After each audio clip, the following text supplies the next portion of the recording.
किसी नगर में सेठ रघुनाथ और सेठानी सावित्री देवी रहते थे। उनका एक बेटा था जिसका नाम चंदू था। चंदू बहुत ही नकछड़े स्वभाव का था। जब चंदू जवान हुआ तो सेठ और सेठानी ने उसके सामने विवाह का प्रस्ताव रखा। तब चंदू ने कहा, पिताजी, मैं उसी लड़की से विवाह करूंगा जो मुझसे रोज 10 जूते खाएगी। मेरी यही इच्छा है कि मेरी जो भी पत्नी बने मैं उसे रोज 10 जूते मारूं। सेठ रघुनाथ और सावित्री देवी अपने बेटे की इस अजीब सी शर्त को सुनकर हैरान रह गए और सोचने लगे कि अब इसका विवाह कैसे होगा और कौन अपनी बेटी इसे देगा रोज 10 जूते खाने के लिए। एक दिन उसी नगर में एक सेठ आया जिसका नाम हरिशंकर लाल था, जो अपनी बेटी के लिए रिश्ता ढूंढ रहा था। किसी ने उन्हें चंदू के बारे में बता दिया कि सेठ रघुनाथ के यहाँ भी एक जवान लड़का है और वह भी अपने बेटे के लिए रिश्ता ढूंढ रहा है। तब सेठ हरिशंकर लाल सेठ रघुनाथ और सावित्री देवी से मिलने उनके घर आया और अपनी बेटी के विवाह का प्रस्ताव रखा। चंदू भी वहीं मौजूद था। चंदू ने झट से कह दिया, देखिए, मैं उसी लड़की से शादी करूंगा जिसे मैं रोज 10 जूते मार सकूं। जो मेरी पत्नी बनकर आएगी वह रोज 10 जूते मेरे हाथ से खाएगी। लड़की के पिता हरिशंकर लाल ये सुनकर हैरान रह गए। वे सोचने लगे कि कौन अपने कलेजे के टुकड़े को इस बेवकूफ के पास पीटने के लिए भेजेगा। यह सोचकर सेठ हरिशंकर लाल वहां से उठकर अपने घर लौट आए। घर पहुंचकर उन्होंने सारी बात अपनी पत्नी को बताई तो पत्नी ने पूछा, आपने क्या निर्णय लिया? हरिशंकर लाल बोले, मैंने तो साफ मना कर दिया। तुम ही बताओ, अपनी बेटी को पिटने के लिए कौन देगा? सेठानी बोली, अच्छा ही किया जो आपने ऐसे रिश्ते के लिए हाँ नहीं की। पास ही उनकी बेटी तारा खड़ी सब सुन रही थी।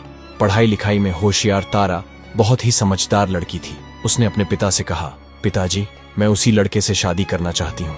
ये सुनकर उसके माता पिता हैरान रह गए और बोले, बेटी, तुम ऐसे सनकी से विवाह क्यों करना चाहती हो जो तुम्हें रोज 10 जूते मारेगा? तारा बोली, पिताजी, मैं सब संभाल लूंगी, बस आप मेरा विवाह उसी लड़के से करवा दीजिए। हरिशंकर लाल को बिल्कुल यकीन नहीं हुआ कि उनकी बेटी अपनी मर्जी से उस सनकी से विवाह करना चाहती है। उन्होंने फिर समझाया, अरे पगली, 10 जूते रोज खाकर तो तुम्हारे सिर के बाल उड़ जाएंगे। ऐसे पागल आदमी से शादी क्यों करेगी? तुम्हारे लिए अच्छे अच्छे रिश्ते आएंगे। पर तारा नहीं मानी। वह बार बार यही कहती रही, पिताजी, आपको मेरी कसम है, आप मेरा विवाह उसी से कर दीजिए। आखिरकार हरिशंकर लाल फिर से सेठ रघुनाथ के घर गए और चंदू से कहा, बेटा, अगर तुम्हें दान दहेज चाहिए तो बताओ, जो मांगोगे देंगे, पर यह शर्त तो हटा दो कि रोज अपनी पत्नी को 10 जूते मारोगे। चंदू बोला, मुझे कोई दहेज नहीं चाहिए, मेरी शर्त यही रहेगी, अगर शादी करनी है तो करो, वरना अपनी बेटी का रिश्ता कहीं और ढूंढ लो। अब लड़की के पिता क्या करते? बेटी की भी यही जिद थी, सो उन्होंने रिश्ता पक्का कर दिया। निश्चित समय पर बारात आई और तारा दुल्हन बनकर चंदू के घर आ गई। सेठ हरिशंकर लाल ने खूब दान दहेज भी दिया।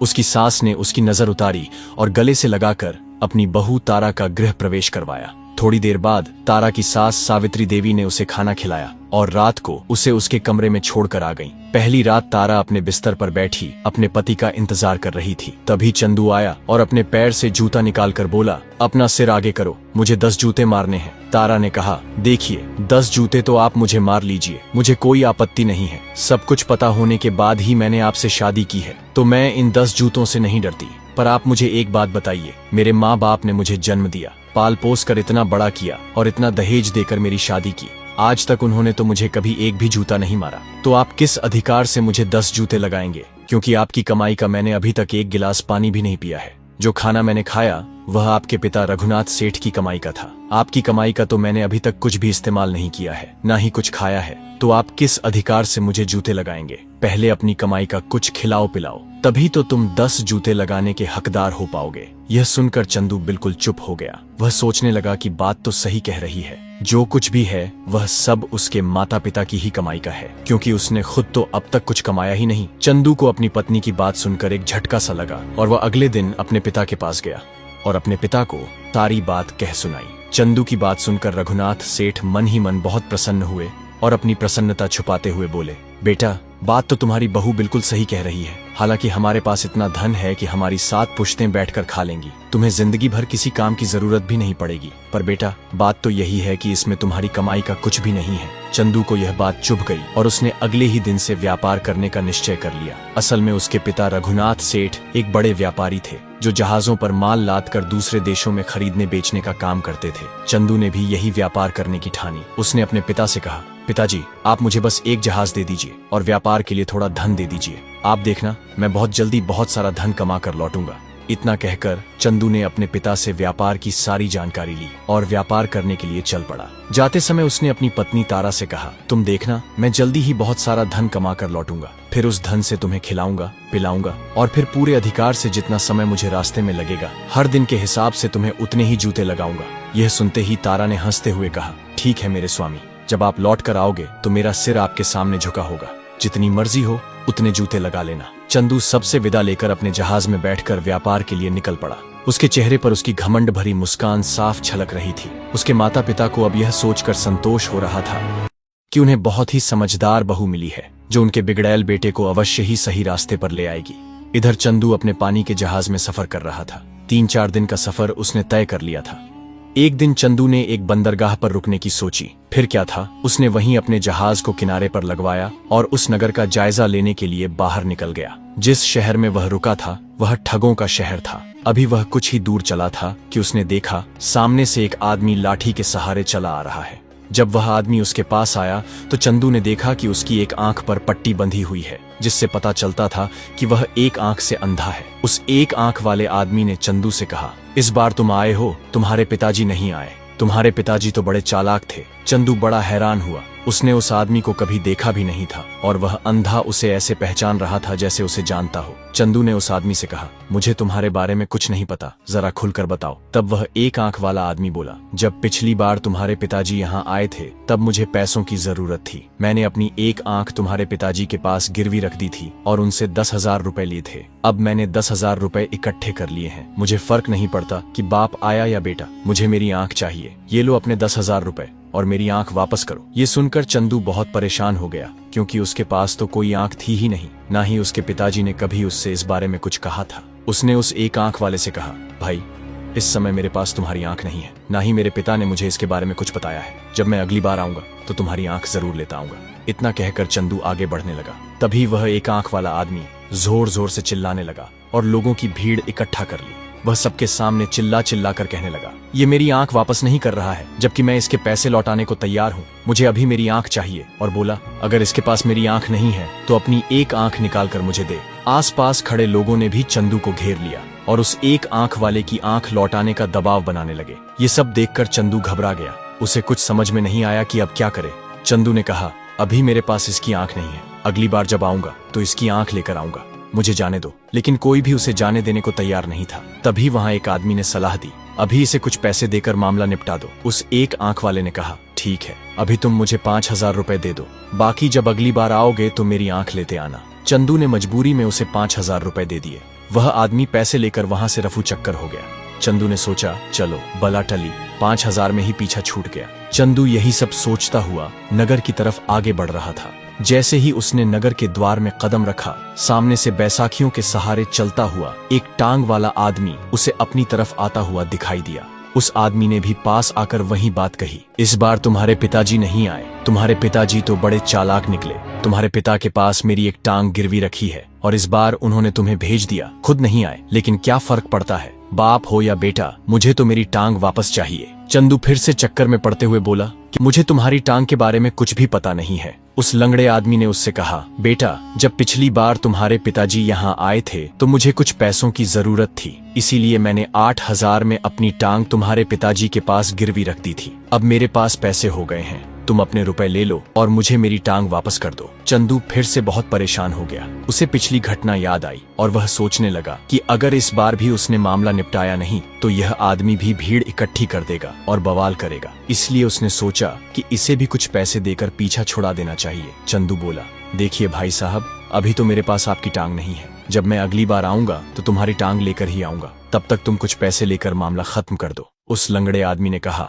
ठीक है, अभी तुम मुझे 4,000 दे दो और अगली बार मेरी टांग जरूर लेकर आना। चंदू ने अपना पीछा छुड़ाने के लिए उसे 4,000 दे दिए और वह लंगड़ा आदमी वहां से चला गया। अब चंदू बाजार के बीचों बीच पहुंच चुका था। वह बाजार में घूम घूम कर देख रहा था कि यहाँ से क्या खरीदा और बेचा जा सकता है। तभी उसकी नजर बाजार में एक घर के सामने खड़ी एक औरत पर पड़ी, जो काफी देर से उसे ही देख रही थी। चंदू ने जब उसे देखा तो बस देखता ही रह गया, क्योंकि वह औरत इतनी सुंदर थी कि उसकी आंखों में जो भी देखे बस उसी में खो जाए। चंदू को अपनी ओर देखता पाकर उस औरत ने हाथ के इशारे से उसे पास बुलाया। चंदू खींचा चला गया। जब वह उसके पास पहुंचा तो औरत ने पूछा, लगता है तुम यहाँ नए हो? चंदू ने सिर हिलाकर हाँ कहा तो उस औरत ने कहा, फिर तो तुम हमारे मेहमान हुए, और हमारे यहाँ यह परंपरा है कि जब कोई मेहमान आता है तो हम उसे सोने के गिलास में दूध पिलाते हैं। उसने चंदू को घर में बैठाया और दूध लाने चली गई। कुछ देर बाद वह अंदर से लौटी तो उसके हाथ में सोने का गिलास था जो दूध से भरा हुआ था। उसने वह गिलास चंदू को दिया। चंदू ने मेहमान नवाजी समझकर सारा दूध पी लिया। जैसे ही उसने गिलास नीचे रखा, वहीं एक बिल्ली आई और उस गिलास को मुंह में दबाकर चंदू के जहाज में ले गई और वहीं रख दिया। चंदू को इसका बिल्कुल पता नहीं चला। अब जैसे ही वह वहां से जाने के लिए उठा तो उस सुंदर स्त्री ने कहा, अतिथि महोदय, जाते जाते मेरा सोने का गिलास तो देते जाओ। चंदू ने वहां देखा जहां उसने गिलास रखा था, लेकिन वहां गिलास था ही नहीं। असल में वह सुंदर स्त्री भी एक ठगनी थी जो अपनी बिल्ली के जरिए लोगों को ठगा करती थी। चंदू कहता रहा कि उसने गिलास यहीं रखा था और वह औरत कहती रही कि उसने गिलास चुराकर अपने किसी साथी को जहाज तक पहुंचा दिया है। अब उन दोनों की बहस इतनी बढ़ गई कि वहां भीड़ इकट्ठी हो गई। उस स्त्री ने भीड़ को देखकर कहा, ठीक है, अगर तुम मुझे 100 सोने के सिक्के दे दो तो मैं किसी से कुछ नहीं कहूंगी और तुम्हें जाने दूंगी। लेकिन चंदू अपनी बात पर अड़ा रहा और बोला, जब मैंने कोई चोरी ही नहीं की तो मैं तुम्हें किस बात के सोने के सिक्के दूं। तभी वहां से कोतवाल गुजरा। कोतवाल ने जब सारी बात सुनी तो उसने कहा कि मैं अभी तुम्हारी तलाशी लेता हूँ। कोतवाल ने जब चंदू की तलाशी ली तो सोने का ग्लास उसके पास नहीं मिला। तब वह सुंदर महिला बोली, कोतवाल साहब, इसने किसी के जरिए मेरा सोने का गिलास अपने जहाज में छिपा दिया होगा, इसलिए इसके जहाज की तलाशी ली जाए। कोतवाल जब चंदू के जहाज की तलाशी लेने गया तो वहां उसे सच में सोने का गिलास मिल गया। ये देखकर कोतवाल ने चंदू को गिरफ्तार कर लिया और वहां के राजा के दरबार में पेश किया। राजा ने चंदू को 6 महीने की सजा सुनाई और उसका जहाज भी जब्त कर लिया। 6 महीने जेल में रहने के बाद जब चंदू छूटकर बाहर आया तो उसके पास कुछ भी नहीं बचा था। गरीब और असहाय की तरह चंदू सड़कों पर भटक रहा था। तभी उसकी मुलाकात एक आदमी से हुई। उस आदमी ने चंदू से पूछा, तुम कौन हो और यहाँ क्यों भटक रहे हो? चंदू ने अपनी पूरी कहानी उस आदमी को बता दी। वह आदमी चंदू की हालत पर बहुत दया से भर गया। उसने कहा, भाई, यह ठगों की नगरी है। जो एक बार इसमें फंस जाता है उसका निकल पाना बहुत मुश्किल होता है। खैर, तुम्हारे पास रहने को कोई ठिकाना नहीं है। चाहो तो मेरे साथ रह सकते हो। मैं गाना गाकर अपना पेट पालता हूँ। अगर तुम्हें नाचना आता है तो तुम औरत का भेष बनाकर मेरे साथ नाचना, मैं गाऊंगा। इस तरह हम दोनों 2 वक्त की रोटी कमा लेंगे, वरना यहाँ जिंदा रहना मुश्किल है। अब चंदू के पास कोई और रास्ता नहीं बचा था, सो उसने उस आदमी की बात मान ली और औरत का भेष बनाकर उसके साथ नाच गाना शुरू कर दिया। इसी तरह 8 महीने गुजर गए। उधर तारा अपने पति चंदू का इंतजार कर रही थी। 8 महीने बीत जाने के बाद भी जब चंदू वापस नहीं आया तो तारा ने अपने सास ससुर से कहा, पिताजी, मेरे पति अभी तक वापस नहीं आए हैं, इसलिए मैं उन्हें ढूंढने जाना चाहती हूँ। सेठ रघुनाथ बोले, बहू, तुम इतने बड़े संसार में उसे कहाँ ढूंढोगी? मैं ही उसे ढूंढ लाऊंगा। तारा ने कहा, नहीं पिताजी, आपकी उम्र हो चली है, आप घर पर ही रहिए। मेरे पति मेरी वजह से ही घर से निकले थे, इसलिए उन्हें वापस लाना मेरा ही कर्तव्य है। आप बस मुझे पानी के 2 जहाज और कुछ धन दे दीजिए ताकि मैं उन्हें वापस ला सकूं। रघुनाथ सेठ ने पानी के 2 जहाज और बहुत सारा धन बहू को दे दिया और आशीर्वाद देकर बेटे को वापस लाने की अनुमति दे दी। तारा के जाते समय ससुर ने कहा, बेटी, अकेली मत जाना, हमारे पास 5 विश्वस्त आदमी हैं, उन्हें साथ ले जाओ, और एक पालतू कुत्ता भी जो तुम्हारे इशारे पर अपनी जान देने को भी तैयार होगा। तारा ने ससुर की बात मानकर वे 5 आदमी और कुत्ता साथ ले लिया और जहाज पर बैठकर अपने पति चंदू को ढूंढने निकल पड़ी। 4 दिन तक जहाज समंदर में चलता रहा। 5वें दिन जहाज एक बंदरगाह पर रुका। तब तारा ने मर्दाना भेष धारण किया और जहाज से उतरकर अपने आदमियों के साथ उस नगरी का जायजा लेने लगी। तारा ने अपने आदमियों से कहा, मुझे लग रहा है कि मेरा पति इसी नगरी में है। तुम सब यहीं जहाज में रहकर मेरा इंतजार करना, मैं अकेले ही अपने पति को ढूंढ कर लाऊंगी। तभी अचानक वही एक आंख वाला आदमी तारा के पास आ खड़ा हुआ और कहने लगा, बेटा, इस बार तुम्हारे पिताजी नहीं आए। तुम्हारे पिताजी तो बड़े ही तेज निकले। तारा ने उस आदमी को देखा तो उससे पूछा, काका, तुम क्या कह रहे हो? मुझे समझ में नहीं आ रहा है। तब वह एक आंख वाला आदमी बोला, बेटा, पिछली बार जब तुम्हारे पिताजी यहाँ आए थे तो मुझे कुछ पैसों की जरूरत थी। 10,000 रुपए में मैंने अपनी एक आंख उनके पास गिरवी रख दी थी। अब बेटा हो या बाप, मुझे इस बात से कोई फर्क नहीं पड़ता। मुझे तो मेरी आंख वापस चाहिए। लो, अपने 10,000 रुपए और मेरी आंख मुझे लौटा दो। तारा यह सब देखकर समझ गई कि यह जरूर कोई ठग है और वह ठग नगरी में ही पहुंच गई है। उसे यह भी लगा कि शायद उसका पति भी इन्हीं ठगों के बीच कहीं फंसा हुआ होगा। तारा ने कुछ देर सोचा और इशारा करके अपने साथियों से कहा, भाइयों, काका की आंख जहाज पर ही कहीं रखी है, जरा ढूंढ कर लाओ। उसके आदमियों ने कुछ देर जहाज पर ढूंढने का नाटक किया और फिर आकर बोले, हुजूर, वहां तो बहुत सारी आंखें रखी हुई हैं, लेकिन काका की आंख के मेल वाली आंख हमें मिल ही नहीं रही है। यह सुनकर तारा बोली, अच्छा, इनके मेल की आंख नहीं मिल रही है तो ऐसा करो कि एक चाकू लेकर आओ और काका की यह दूसरी आंख भी निकाल लो और जहाज में ले जाकर मेल करके काका की आंख ला कर दो। अब वह एक आंख वाला आदमी यह सुनकर हाथ जोड़कर गिड़गिड़ाने लगा, मुझे माफ कर दो, मेरी दूसरी आंख मत निकालो, मुझे कोई आंख वांख नहीं चाहिए। इतना कहकर वह वहां से दौड़ गया। ये सब देखकर तारा के साथियों ने तारा से कहा, हुजूर, यहाँ के लोग बड़े शातिर हैं, इसलिए हम आपको अकेले नहीं जाने देंगे। तारा ने मौके की नजाकत को देखते हुए अपने 2 साथियों को साथ चलने के लिए कहा।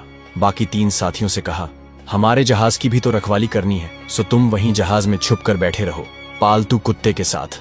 इतना कहकर तारा अपने 2 साथियों को लेकर आगे नगरी की तरफ बढ़ गई। जब तारा नगरी के द्वार पर पहुंची तो सामने से एक टांग पर लंगड़ाते हुए एक आदमी चलकर उसके पास आया और उलाहना देते हुए बोला, क्या इस बार तुम्हारे पिताजी नहीं आए? पिछली बार जब तुम्हारे पिताजी आए थे तब मैंने अपनी एक टांग उनके पास गिरवी रखी थी।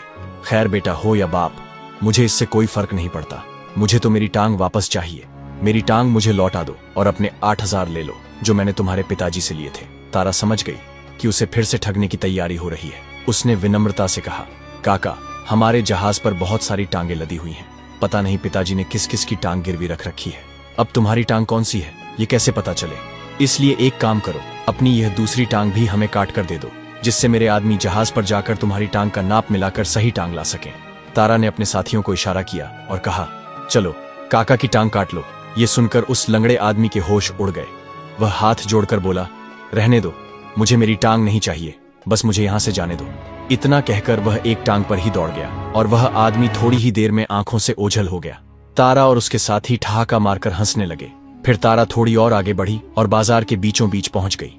बाजार में उसने चारों तरफ नजर घुमाई तो उसकी नजर एक घर के दरवाजे पर खड़ी एक सुंदर स्त्री पर पड़ी जो काफी देर से उसे ही घूर रही थी। तारा से नजर मिलने के बाद उस औरत ने हाथ के इशारे से तारा को अपने पास बुलाया। मर्दाना भेष के कारण वह स्त्री तारा को एक मर्द ही समझ रही थी। तारा उसके पास पहुंची और बोली, कहिए आपने मुझे क्यों बुलाया है? तब वह सुंदर स्त्री बोली, लगता है तुम परदेसी हो। हमारे यहाँ रिवाज है कि जो भी परदेसी हमारे यहाँ आता है हम उसे सोने के गिलास में दूध पिलाकर उसका स्वागत करते हैं। तारा बोली, अगर यह तुम्हारा रिवाज है तो हम दूध जरूर पिएंगे। तारा को बिठाकर वह औरत घर के अंदर गई और सोने के गिलास में दूध भर कर ले आई। तारा ने दूध पिया और गिलास एक तरफ रख दिया। जैसे ही तारा ने गिलास रखा, बिल्ली ने झपट्टा मारकर गिलास मुंह में दबा लिया और जहाज की तरफ दौड़ गई। जैसे ही बिल्ली जहाज के पास पहुंची, कुत्ते ने देख लिया कि बिल्ली जहाज की तरफ आ रही है तो कुत्ते ने भौंकना शुरू कर दिया। कुत्ते की आवाज सुनकर तारा के तीनों साथी चौकन्ने हो गए और उन्होंने बिल्ली को लठ मारकर वहां से भगा दिया। अब बिल्ली मुंह में गिलास दबाए वापस उस ठगनी के घर में आकर पलंग के नीचे बैठ गई। दूध पीकर जैसे ही तारा जाने लगी, उस ठगनी ने तारा से कहा, हे परदेसी, तुमने दूध तो पी लिया पर मेरा सोने का गिलास तो देते जाओ। तारा ने चारों तरफ देखा लेकिन गिलास का कोई अता पता नहीं था। यह देखकर उस ठगनी ने जोर जोर से चिल्लाना शुरू कर दिया, भाइयों देखो, इस परदेसी ने मेरा सोने का गिलास चुरा लिया है। जब यह बात कोतवाल के कानों में पड़ी तो कोतवाल भी वहां आ गया और बोला, परदेसी, इस औरत का सोने का गिलास निकालकर इसे वापस दे दो। तारा ने कहा, मैंने दूध पीकर गिलास नीचे ही रखा था, मेरे पास कोई गिलास नहीं है। इस पर वह ठगनी बोली, हुजूर, इसके जहाज की तलाशी ली जाए। अगर इसके जहाज में मेरा सोने का गिलास मिल गया तो मैं इससे 500 सोने की मुहरें लूंगी। कोतवाल जहाज पर पहुंचा और तलाशी ली पर वहां कोई गिलास नहीं मिला। अब तारा ने गरज कर कोतवाल से कहा, तुमने मेरे जहाज की तलाशी तो ले ली, अब इसके घर की भी तलाशी लो। हो सकता है इसने ही अपना गिलास अपने घर में छुपा रखा हो और मुझ पर इल्जाम लगा रही हो। कोतवाल ने उस औरत के घर की तलाशी शुरू की तो देखा कि पलंग के नीचे बिल्ली वह सोने का गिलास मुंह में दबाए बैठी थी। यह देखकर कोतवाल को उस स्त्री पर बड़ा गुस्सा आया और उसने उसे गिरफ्तार कर जेल में डाल दिया। तारा उस ठगनी से छुटकारा पाकर फिर से बाजार में आ गई और चारों तरफ अपने पति चंदू को ढूंढने लगी। तभी उसकी नजर नगर के चौराहे पर पड़ी। वहां एक आदमी गा रहा था और एक स्त्री नाच रही थी। तारा को वह स्त्री जानी पहचानी लगी। तारा ने अपने साथियों को आदेश दिया, इन दोनों को बुला कर लाओ। वे दोनों को लेकर आए। तारा ने उस आदमी से पूछा, तुम्हें यह स्त्री कहाँ से मिली? उस आदमी ने कहा, यह कोई स्त्री नहीं, यह पुरुष है और वक्त का मारा हुआ है। हम दोनों पेट भरने के लिए यह नाच गाना करते हैं। अब तारा ने अपने पति चंदू को पहचान लिया, लेकिन चंदू अपनी पत्नी को नहीं पहचान सका क्योंकि तारा मर्दाना भेष में थी। तब तारा ने चंदू से कहा, अगर तुम मेरे साथ चलो तो मैं तुम्हें इससे अच्छा काम दूंगा।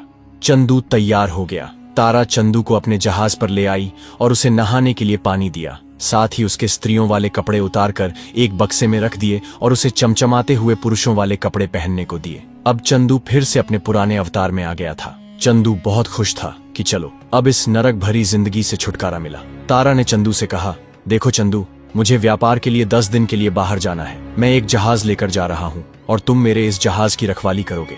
10 दिन बाद लौटकर मैं तुम्हें 500 सोने की मोहरें दूंगा। अगर मैं 10 दिन बाद वापस नहीं आया तो यह जहाज और उस पर लदा सारा माल तुम्हारा हो जाएगा। यह सुनकर चंदू बहुत खुश हो गया और सोचने लगा, अगर यह वापस आ गया तो 500 सोने की मोहरें मिलेंगी, और अगर वापस नहीं आया तो माल से भरा जहाज मेरा हो जाएगा।